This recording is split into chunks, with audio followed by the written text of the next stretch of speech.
going on, Dolphins? It's your boy Dillon.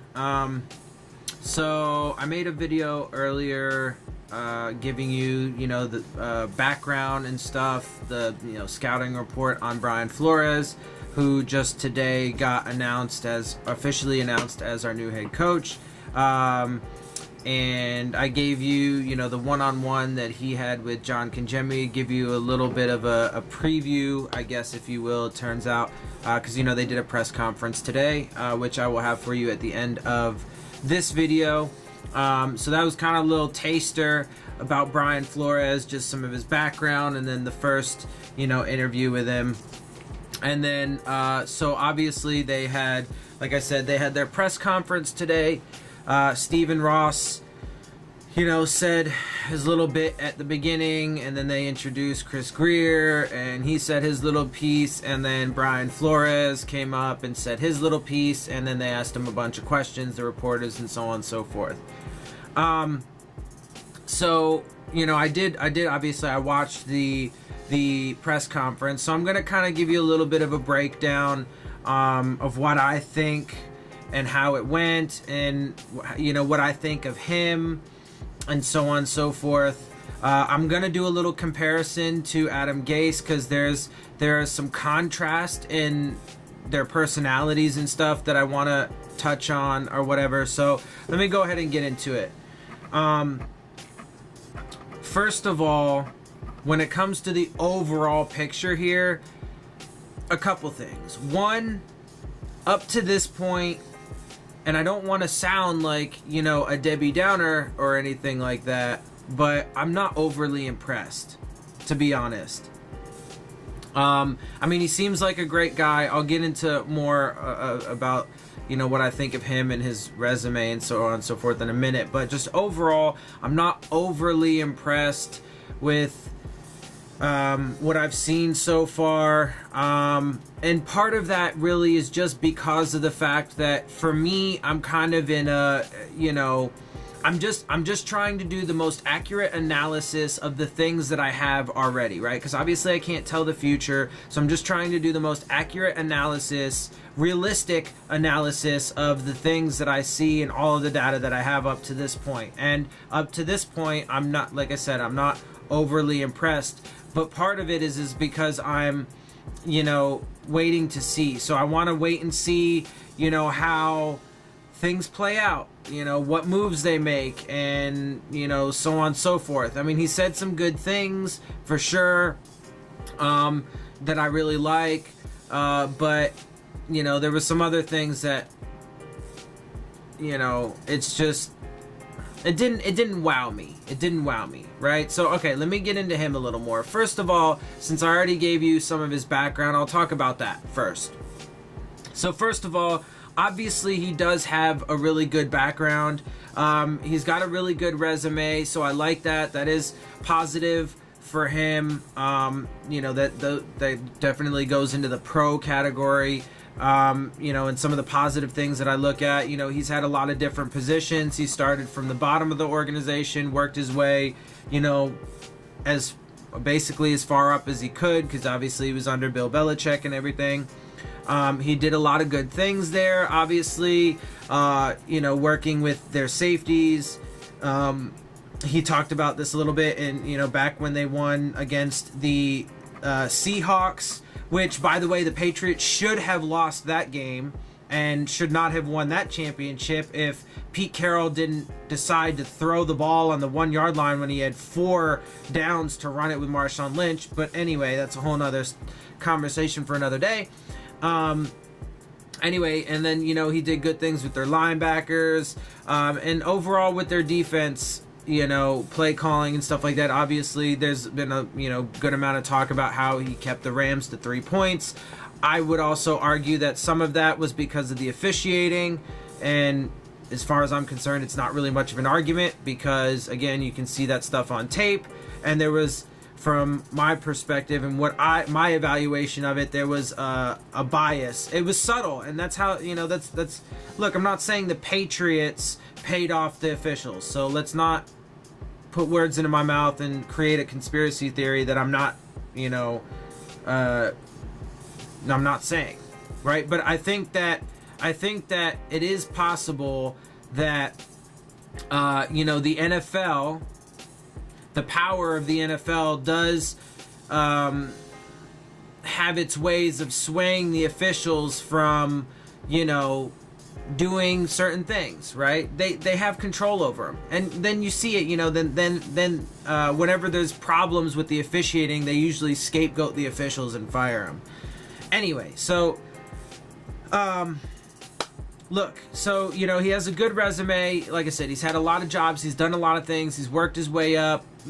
From all accounts, he seems to be really well respected and really well liked. He had a good upbringing. He's got good, work ethic and morals. So all those things are positives. He does seem to be a little bit less charismatic and articulate than like Gase was. Gase was definitely more fiery. He's more humble. Now, personally, I don't really feel like either one of those is necessarily better than the other. Okay. So I think they both have their pros and their cons. I don't think Gase was given enough time. I think he should have been given at least 2 more years. But, obviously at the end of the day, success, I feel like that's the thing is there are examples throughout history of, various coaches with different coaching styles that are successful, right? So either one could work out. That's why, like, those things are, to me, it's, I'm just pointing him out, right? So to me, he seems less charismatic and less articulate than Gase. It doesn't really matter necessarily, right? He is, more humble. But some of the stuff, that he did say that I liked, which, he said some things I liked, but a lot of what he did say was, really cliche, and that's cool, that's fine, it's that's how it goes, they always have these, talking points and say a lot of the same things, because that's just how it goes, man. So it's no different than when we hired Gase. They always have all these things to say, but again, Gase is more fiery and outspoken, whereas Brian Flores seems to be more, humble and a little, less articulate than Gase was. But I do like how he talks about establishing a culture and, putting team first and stuff. But it's funny because, every time people talk about the Patriots and, the culture that they created there and everything, everybody always talks about it, like it's the greatest thing in the world and so on and so forth and whatever, and look, man, yes, okay, fine, they've been to the Super Bowl 9 times, they have won 6 times. I would argue that a few of those they shouldn't have won.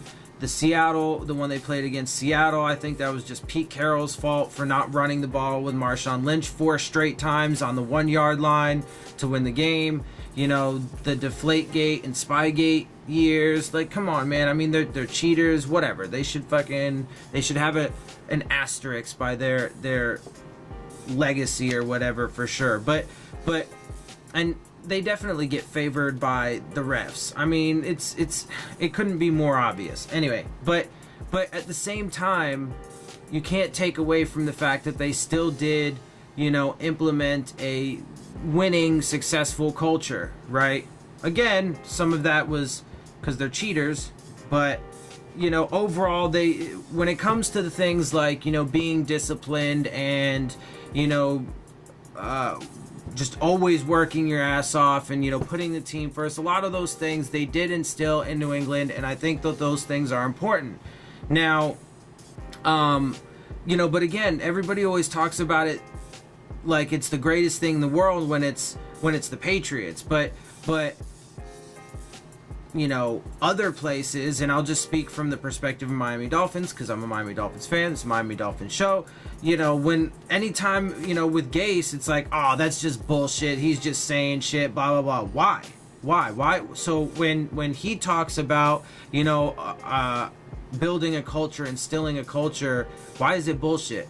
But if it's the Patriots and Brady and Belichick and them, oh yeah, of course you gotta have the right culture, because there's a double standard. There always is. That's how it goes. That's how our world works, right? So I just think it's funny, right? And then he talks about team first, which is obviously important. But that plays to my points about how, people are irrational, illogical, and frankly stupid to put all of the blame or even the credit and success on like the quarterback. It's a fucking team sport. There's 11 guys on the field.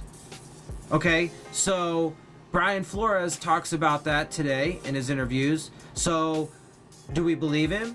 Right? All you Dolphins fans that apparently, when we hired Gase, loved him, and by year 3 hated him and thought he should have been fired, or any of you who was like, oh no, the culture talk is just bullshit. Well, Brian Flores just said the same shit.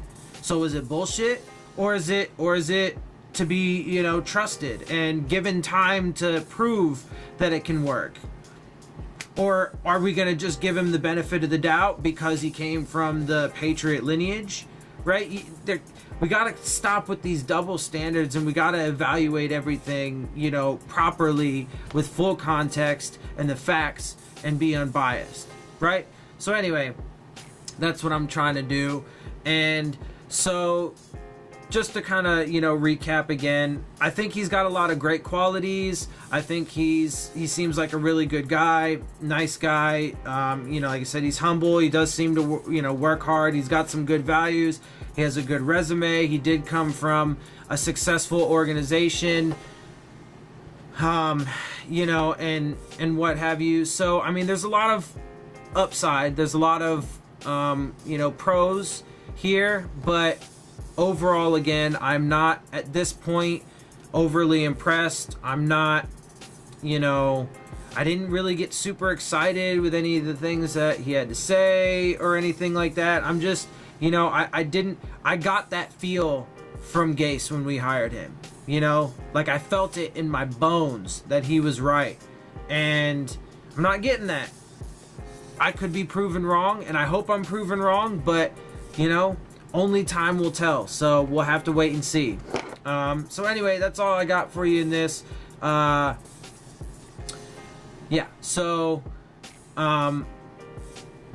tried not to go off on too much of a tangent here, but I did end up, as always, making a little bit longer than I wanted to, so I apologize for that. But anyway, I'll go ahead and get out of here, guys. I hope you do enjoy my videos. I'm going to put the press conference in at the end of this, so it'll end up being like a 30-minute video or something like that. So I hope you guys enjoy it. Obviously, watch what you like. I wanted to just make sure you had everything so you can get the full context, so you can make the decisions for yourself on how you feel. I give my it's my honest, evaluation, and I like I said, I try and just give the full context, the facts, the information, and I try to be, as unbiased as possible. So I hope you guys appreciate that and like that. If you do, make sure you hit the subscribe button, make sure you hit the like button, make sure you hit the bell if you want to get the alerts. Leave your questions, comments, and concerns down in the comment section. And as always, follow me on Twitter at Dillon Tartaro. And with that, I am out. I'll see y'all soon. Fins up.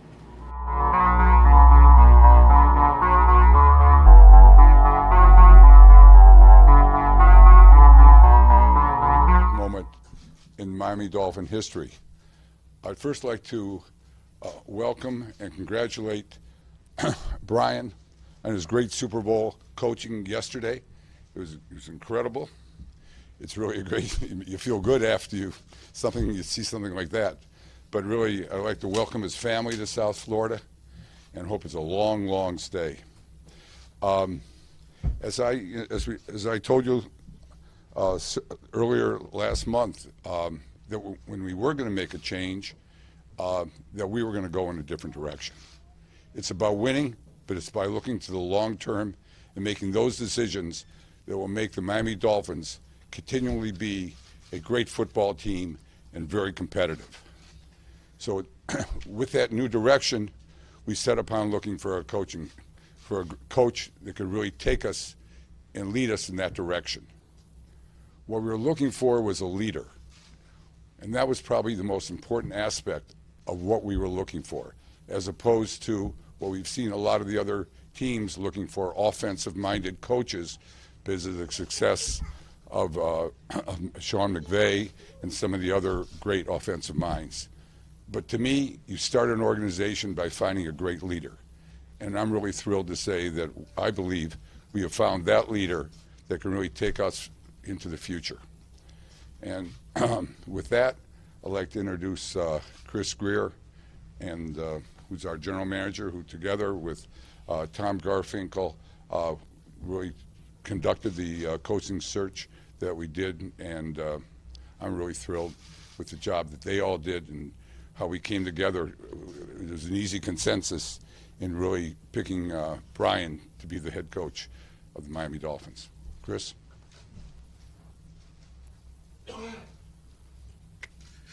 Good afternoon. First, echoing what Steve said, I'd like to thank Steve, Tom Garfinkel, Matt Higgins, and Brandon Shore for their input and time throughout the coaching search. I think we had a very thorough and a very intensive process. Brian was the first candidate we interviewed, and for him, he did an outstanding job. But again, I'd like to thank those guys for their help, because without them, we wouldn't be here today. Secondly, I'd like to thank the other candidates that we interviewed. They all did a great job through the process. Wish them success in the future, except against the Dolphins. But today's about Brian. A lot's been written about Brian and I's relationship. We've known each other over the years, but it's not anything that's like we were super close. Our times at New England did not cross paths. I got to meet him on the road a few times, was in personnel, and just how he handled himself professionally and worked through. And you can see he has work ethic and how he had done things. And so you kind of got an appreciation of him. And then the fact that I had worked with some of the people that he worked with, talked about the type of person and character of what he was. And I kind of knew him, so over the years I kind of always kept tabs on him and would check in on him. And then as he moved up the coaching ranks, got to see him on game days before, and we chat a little bit. But it was really interesting getting to sit down and talk with him, really to the nuts and bolts about football, who he is as a person, what his core beliefs are, and we were really aligned in our vision for how you build a football team.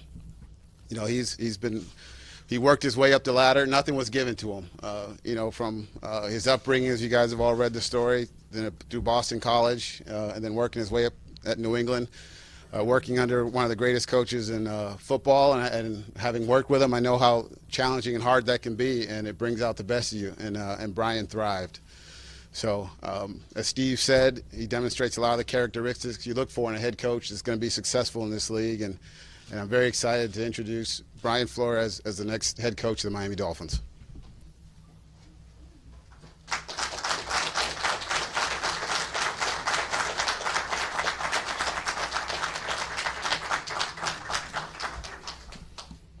Thank you. It's been a whirlwind 24 hours. I just want to start by first thanking my wife, Jenny, and our three beautiful kids, Miles, Maxwell, and Liliana. Say hi, guys.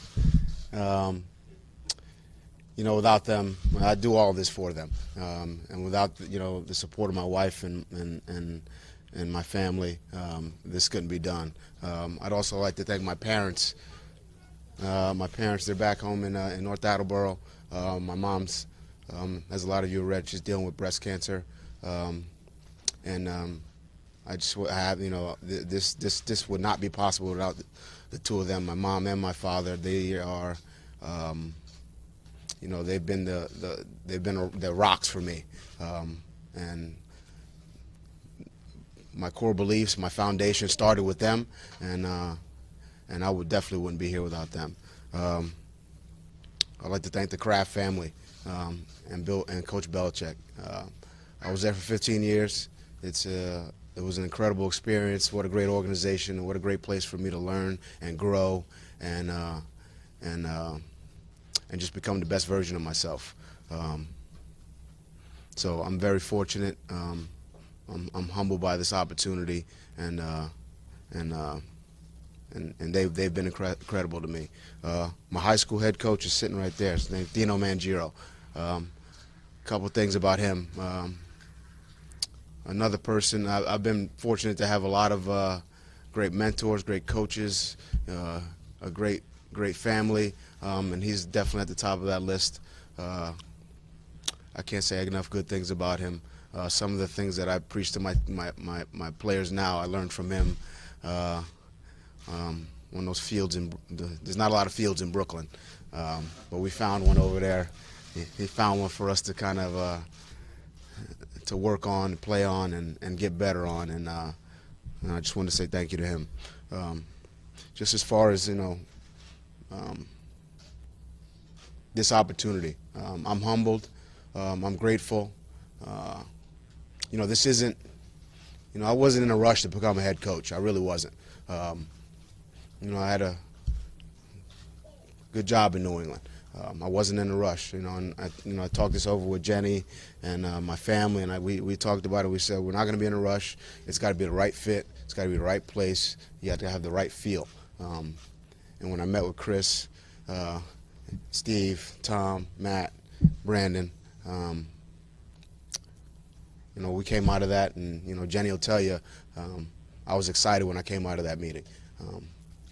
That's where I wanted to be, and I'm thankful that I'm a part of this organization now. Look, I mean, we're going to do everything possible to win games and build the culture and build a winner here. And I'll do everything in my power and work as hard as possible to make that happen. So thank you.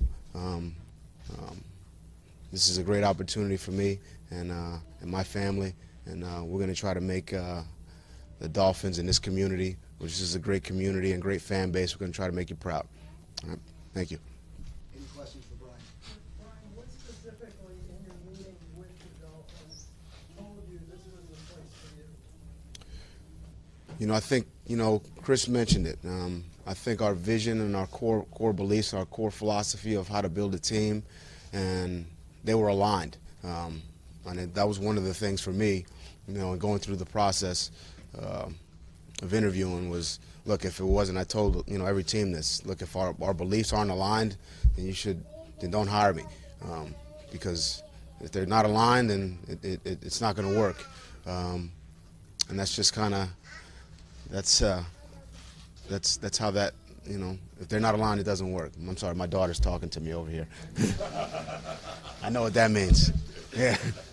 Brian, you held a number of different jobs within the Phins organization. How do you feel doing that and bouncing around from both sides of the ball? You become basically the CEO of the Dolphins? Well, I think, when you're in a leadership position, you're dealing with all facets of the organization. So, those experiences definitely helped me. Whether it was offense, defense, special teams, personnel,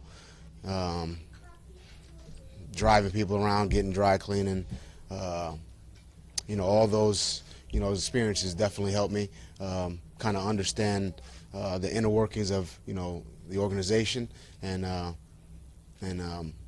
to lead. I would say I really feel like there's no job that I really haven't done. So I know what the people in the organization are going through. I respect those. I respect everyone who their jobs and the way they conduct themselves, and I think that's really gone a long way for me. Brian, there seems to be a big New England Patriots influence in the front office and on your coaching staff. On your staff, how much of that is by design? Well, from a staff standpoint, we're still kind of, obviously we've got some guys targeted. We haven't made any final. We'll get the final update on the staff, when when we finalize it, obviously. But obviously there's some core values, core beliefs that I would take from New England. I would say the number one thing there is putting the team first. I think that's organizationally, from an alignment standpoint, where I talked about earlier, that's very important to me. I'm about being selfless. I learned this a long time ago. It takes 11. It's hard for two people to trust each other, all right? Let alone 11. So, in order to get that, you got to have guys who put the team first, are selfless, and want to work with one another to do what's best for the outcome of the group. And organizationally, I think that's where we're aligned. So. Brian, how much short-term pain do you think the Dolphins have to go through before you see the long-term gain of giving roughly once a sustained winner? I would say that every week we're going to go out there with the idea that we're going to win a game. So there's going to be pain involved in that too. There's definitely bumps in the road. There's no doubt about that in this game. There's ups, there's downs, and we've got to, that's part of this game. That's part of leadership, is dealing with adversity. So there'll be some pain. We know that, but there's pain for every team. We had some this year. New England, we overcame them, and I think that's the kind of attitude and resolve I want to see from a team that I'm coaching.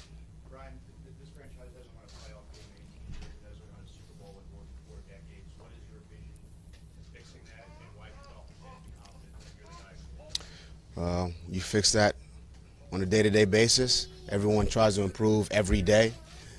You take it one day at a time. And there is a selflessness and a put the team first attitude that you got to have. And that goes from the owner to the general manager to the head coach to the people who clean up at nighttime. And if you can get everybody to buy into that, then good things will happen. I believe that.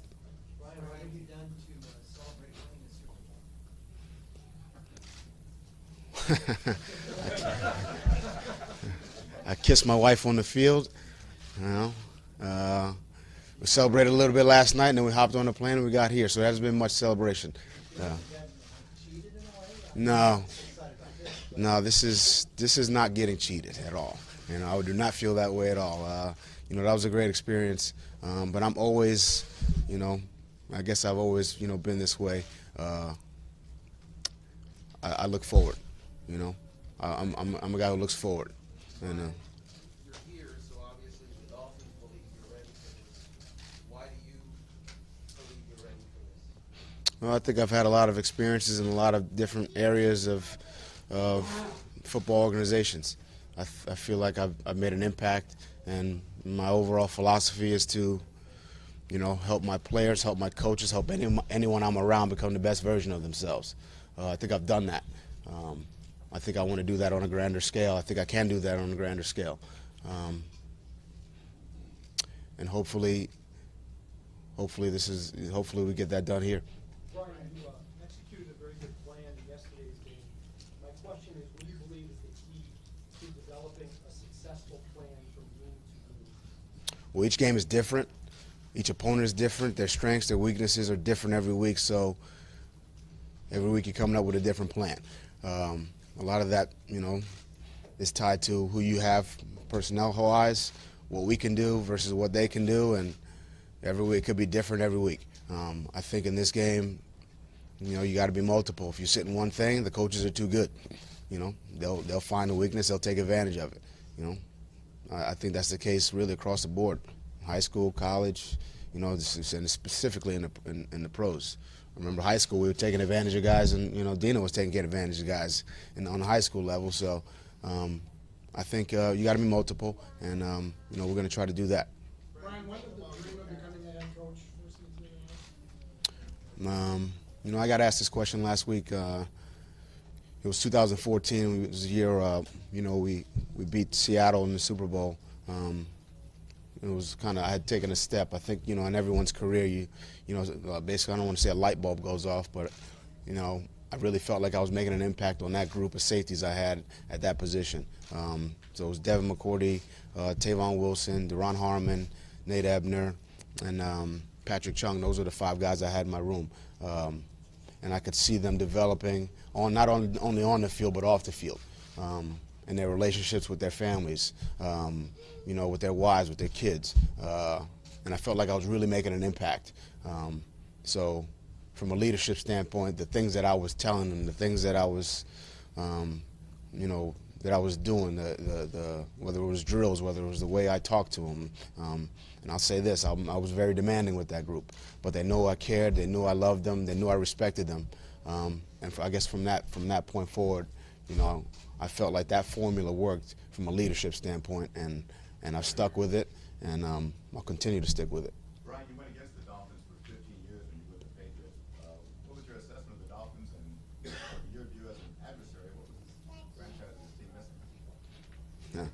I would say this is a hard place to play down here. That's for sure. I would say that my last memory here wasn't a great one. But, you know, the teams here, they've always been tough. They've always been well coached. I think they got a good group. I think they got great ownership. I think they've got, you know, a lot of things in place here. And, you know, I think the future's bright. Couple more questions. You talked about the philosophy, and if they weren't aligned, or core beliefs, if they weren't aligned, don't hire you. What are your core beliefs outside of, you know, leadership, outside of selfishness? Selflessness. What are your core beliefs? I don't think I can stray farther from that. I believe in hard work. I believe in putting the team first. I believe in having people, a group. I believe in team. I would say that. I believe that people have to work together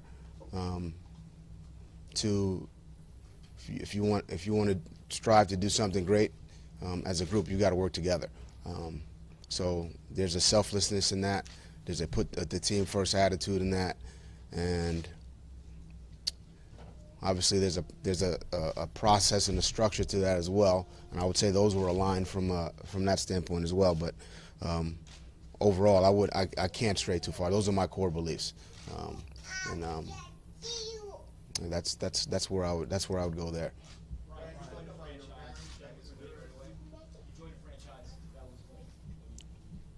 Mm-hmm. This is a franchise that Steve Ross says what gives you the belief that you'll be able to bring a young team up to the standard that you're I would say, you know, to that question, I would say it would just take me back to my core beliefs. I do believe that if you can get a group of young men to band together, to trust one another, to believe in one another, to practice and prepare at a high level, then you'll win ball games, period. I believe that. I think there's some, you know, things fundamentally, you know, that we're going to want to do from, you know, as a team. And we're going to want to play physical. You know, we're not going to turn the ball over. You know, those are coaching points that you guys hear every week. But whether it's a young team, old team, I think, you know, at the core of it, it's about getting 11 guys on the same page, and those guys got to work together. All right? And as a coaching staff, you got to get the coaching staff on the same page. You got to get the entire organization on the same page, because you're only as strong as your weakest link. You know, that's a cliche term, but it's the truth, specifically in football. So if there's a fracture in one place, that could be the difference between getting 4th and 1 and not getting 4th and 1. I truly believe that. So hopefully that answers your question. Final question for Brian. I'm honored by that. You know, my parents immigrated here in the 70s, and they came here to build a better life for me, my brothers, and our entire family. They did that. They worked hard, extremely hard. You know, we didn't grow up with a lot, but what I did grow up with, and, you know, I feel like this has been lost in a lot of the stories, is that I had a great childhood. My parents, my parents, my uncles, my aunts, you know, we spent a lot of time. Maybe we didn't have a lot of money, but we were rich in love, and that's for sure. And that was, I had a great upbringing, and you know, I'm happy to make my parents proud, the people of Honduras proud, the people of Brooklyn, New York proud, and you know, the people of New England proud, and the people I've been around my entire life, the mentors, the people who've supported me. I'm always gonna, you know, do my best and work my hardest to make them proud. Thanks, guys. The final one. Okay, thanks. Alright guys, it looks like you've reached the end of my video. So I hope you guys enjoyed the interviews. I hope you guys enjoy my show. If you do, make sure you hit the subscribe button. Make sure you hit the like button. Make sure you hit the bell if you want to get the alerts. Make sure you leave your questions, comments, and concerns down in the comments section. Also, follow me on Twitter at Dillon Tartaro. You can hit me up there, leave your questions there, or just hit me up, or check out my tweets, my retweets, so on and so forth. And so with that, guys, I am out. I will see y'all soon. Fins up.